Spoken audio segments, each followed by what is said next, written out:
প্রথমবারের মতো বিদেশি জাতের ব্ল্যাক রাইস বা কালো ধানের চাষ করে সাড়া ফেলেছেন নেত্রকোনার কৃষক রতন মিয়া।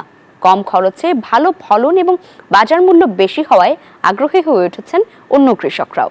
নতুন জাতের ধান আবাদে কৃষককে সহায়তা করতে চায় কৃষি বিভাগ। সোহান আহমেদ কাকুনের পাঠানো তথ্য ছবিতে ডেস্ক রিপোর্ট।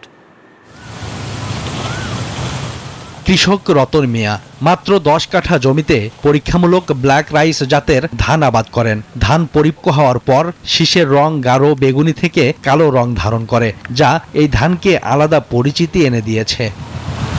বান্ডেল থাকলে প্রতি সেনমানিতে টাকা বাঁচবে। বিকাশ সেনমানি বান্ডেল কিনে জিতুন প্রতি লেনদেনে।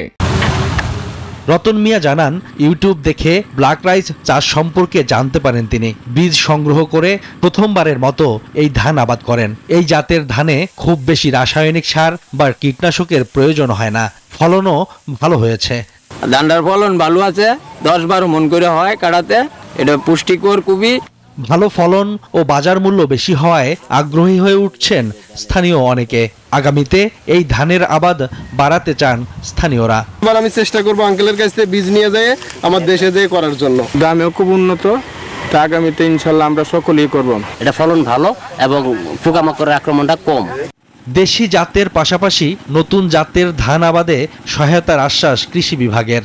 যেহেতু আমাদের সরকারিভাবে কোনো প্রতিষ্ঠান থেকে এখন অনুমোদিত জাত না, সেই হিসেবে মাঠ পর্যায়ে আমরা এটি ব্যাপকভাবে ছড়ানোর জন্য আসলে ওইভাবে কাজ করতে পারি না। তারপরেও যেহেতু কৃষক ভাইরা করেন, সেগুলি আবাদের ক্ষেত্রে যদি কোনো ধরনের সমস্যা বা প্রবলেম কোনো ধরনের ফেস করেন, সেই হিসেবে আমরা কৃষকের পক্ষ থেকে তাদেরকে প্রয়োজনীয় সহযোগিতা দিয়েছি। চীন, থাইল্যান্ড, জাপান ও দক্ষিণ কোরিয়ায় চাষ হয় ব্ল্যাক রাইস। প্রচুর পরিমাণে অ্যান্টিঅক্সিডেন্ট, ফাইবার, আয়রন ও ভিটামিন সমৃদ্ধ এই ধান ক্যান্সার ও ডায়াবেটিস প্রতিরোধেও এই চাল কার্যকরী বলে গবেষণায় পাওয়া গেছে।